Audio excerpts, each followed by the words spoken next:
in the process of we're going to have 3 quarterbacks ready, and that's why we'll activate Jordy. Being a true freshman, we had hoped to redshirt him. But, I think in this conference, we've been through 3 very physical football games the last 3 weekends, and to say you're going to have one quarterback go through the entire season, I think that's tough to do. And we ask our quarterback to do a lot of things, to run the ball occasionally if we see certain reads. And actually, Sac State did a nice job of forcing the quarterback to run a little bit. So we're probably going to see a little bit more of that. And so you have to have them prepared. And, we'll even have, Gerald Kemp take a few reps back at quarterback, and he does some great things with the football in his hand.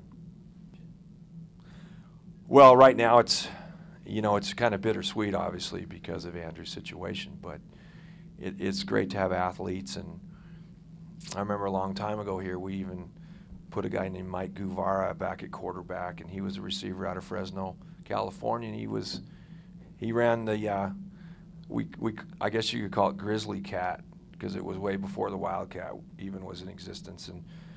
And that was, we did it, how many years? 1987, 88, Guff? I don't know when it was, but that was a long time ago. And we used our athletes. I've always felt you should probably have your best athlete learn how to take center snaps and learn how to take shotgun snaps just to get through a game if you have to get through it. That's, I was here when we played them last year, and it seems like every single player, when you turn on the videotape, the exact same players are in there with the exception of a couple, but they're the same players.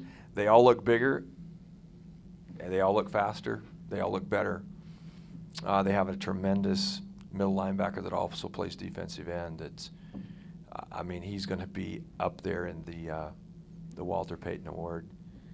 Excuse me, the Buchanan Award on the defensive side of it. And yeah, he's a tremendous player and runs around, makes plays, and did it last weekend against Michigan State, who has a quality team and big old linemen and all that stuff. He either runs through you, around you, or jumps over you. It's amazing how many times he hurdles a would-be blocker and makes a play. And they picked up a corner from Colorado State this summer, and he's playing very well for him. He's kind of their man coverage guy. So they've kind of shored up their defense, and everybody's back. Offensively, the quarterback is the key. He scrambles around, makes plays, very athletic player, and very multiple offensively. They have a lot of, they run screen, they open sets, tight end sets, play actions, downhill runs, wide runs, an array of offense that you have to prepare for every single aspect. They're pretty impressive. They've really improved, and that's been said by Coach McBride at Weber and also the Sac State crew when they were up last weekend. Maybe the 2 best kickers in the league. I sure hope so. We're here Saturday. I really feel that with Brody and Denez, I think how he pronounces it. He's outstanding, and he's got great range. And again, we knew that. What I liked about our defense and what they did last week, they really prepared. They watched a lot of videotape. They knew by formation, about 80% of what was going to happen, so they were able to react to it much better than they were able to do in the Eastern Washington game, and I really credit them for doing that. And that came down to the situations too, within the red zone, and when Stoll got the pick, that was a crazy events, that happened bang, bang, bang in that process. But, to get us the ball back in that area, what a great momentum changer. And obviously it's our job to keep the football, and we didn't always do that. We haven't done that consistent enough to, to make the next jump. No question about that. We need to improve upon our turnovers. They are, as far as pass protection, we're pretty satisfied with, with their assignments, very satisfied with their effort level. We played with, our pad level was way too high in our run game, and we're back out on the grass fields and back to our equipment base with our sleds and chutes and those types of deals, which, due to a lot of factors, we were in the stadium just about every day the last couple weeks. You know, because if we get one day of rain, we just can't go out there because we're going to tear the field all up. So we have to be very careful when we go out and practice those things. And so we're back out. They went up yesterday, did some work there, and we have to get our pads down in the run game. There's no question to help it be successful. Chase Reynolds had a very productive game. It probably didn't look like it from the press box or the stands, but he had a lot of courageous yards and did a lot of good things. And you know, he needs some more help. He needs a little bit more room in there between the tackles to pop a few or sustain some drives. Severin played a great game. He was, you know, very efficient in his pass rush. The second half was awesome. He was really making that quarterback hurry and hit him a couple times as he released the ball. And you know, the whole defensive line did an outstanding job, especially in the second half. And you know, Waldo had a really productive game. And you know, Ben Hughes came in and spelled the guys a little bit. That was nice to see, you know, him get a little bit of experience because he's a brand new guy that hadn't played very much. And we're going to need him. You're going to need him Saturday. We're going to need you know, with I don't know how Tyler's going to be, if he'll make it or not. I have no idea. You know, we have a hit chart of where the ball's hitting and what they're running and all those things. And the defensive staff did a nice job of focusing on that hit chart and say, hey, again, this is the changes they made from the previous game in the video studies. So, you know, the odds are they're going to be in this formation. They're going to run over here to the left side or the right side, and I think that hit chart really helped. And just again, our emotional level on the defense. I think the crowd was an amazing factor in that game. In the fourth quarter, it was amazing to have that home crowd there. You know, I think we should use it for recruiting right today. I'm glad you brought it up. So if we get past that word that we are the noisiest stadium in the United States of America and maybe Canada. So I'd like to just make sure that that's used in our recruiting throughout the United States. But, you know, I've heard that from a couple coaches that are now in the Pac-10 that a coach from New Hampshire brought a team in here, and he said the same thing. He said it was noisier when he played against the Grizz than a lot of the Pac-10 stadiums. So, I mean, you know, if we could schedule every home game, I'd be a happy man.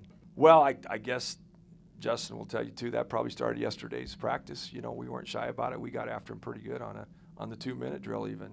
And to me, it's just some mechanical things. I think when he sets his feet and gets his weight right, heck, there's nobody better in the country. But, you know, like everybody else, if things aren't lined up and you're off balance a little bit, you're going to throw it a little errantly, and you know, that happens on an occasion. And just the mental part of it, you know, every little detail has to be perfect, and that's our expectations of our quarterbacks, and that should be their expectations of themselves, and I believe it is in our program. Well, when we charted it, we were running the ball quite a bit on first down, or some screen game. You know, with a couple of short passes, that type of thing. We'd like to get to, you know, 2nd and 5, 2nd and 6, more manageable. But, you know, our run game was not spectacular by any means. So that's another key that we're working on all week. This week will be a goal. If we can get some 4 or 5 yard runs on first down, it's really going to help our play selection, our ability to move the football and not get into those. Really, they are kind of stressful situations where you're going third and 9 or 10. But some quarterbacks would rather be in those situations, and you know, maybe Rope has that a little bit in him, and I respect that because it's been good, it's been solid. You said, you know, it's probably the least, you know, the worst way I would have wanted to get the job. You know, I just hate seeing people get, you know, unfortunate, you know, things happen to him like that. And you know, Andrew's a great kid. You know, what I'm going to miss most is the competition with him. You know, because it's brought out the best in me, and you know, and just kind of the discourse that I hope we can continue on the sidelines, helping each other with reads, what we see, and just really overall just feel for the game. I'm really still going to help, you know, depend on him for those kind of things, and just what he's meant to this university, what he's meant to this team as a team captain, you know, and he's still team captain. That's, you know, that's still his role on this team, and and that's not going to go away. It'll be a little different mindset for both of us going into the game. But once the game starts, it's really how we've been doing it the whole year and all of last year. It's really not about. It's just about, hey, what did you see? What do you think would be good to run into this? And just little things like that go on through a game. It'll be different. One thing that'll be different is for myself not having that security of him. Like let's say I'm not playing well, he can come in and make some plays, and vice versa. So there's a little bit less security because he's obviously not going to be playing. But as far as his mind in the game and being aware and being able to recognize things that the defense is doing, that's what I hope will still continue to be an asset to our team. Like I think I said this last week or after the game that I approach it as if I'm going to play the whole game, every game. When something unfortunate like this happens, that you're ready, and that when you get out there, you get to make the most of your opportunity. My leadership style is I just go out and take care of business. I don't really talk much on the field. I'm not really a rah-rah type of guy. I just go about my business and make plays when they come to me, and I expect the same thing from my teammates. If we're in a critical 3rd and 1, then I'll say, hey, we got to get this first down, 3rd and 1. Let's go get it, stuff like that. But that's basically my leadership style. I think the fact that we've turned the ball over 14 times in the last 3 games, and every one of those games we've had the chance to win, that shows a lot about our team and our offense. Our defense is keeping us in games because our offense we're turning the ball over a lot, and when we correct those errors, because we're going to address them in practice, and we're going to really focus on those things. And when we correct those things, and it's just it'll be fun to watch. I think we've got a lot of potential, and I've got no doubts that we can get back to the national championship and win it. Coach, I a little bit of adrenaline. Sometimes you can do some things that you don't expect that you can do. I managed to get all 5 feet of me up there in the air, so got a hand on it. Love it because the elevation is pretty high. I believe it's 4,800 feet, so that's always nice. The ball travels a little bit farther, so I like that. It's actually been a real honor being Canadian. Yeah, it's been an honor. So I appreciate the opportunity that Coach Pflugrad has given to me.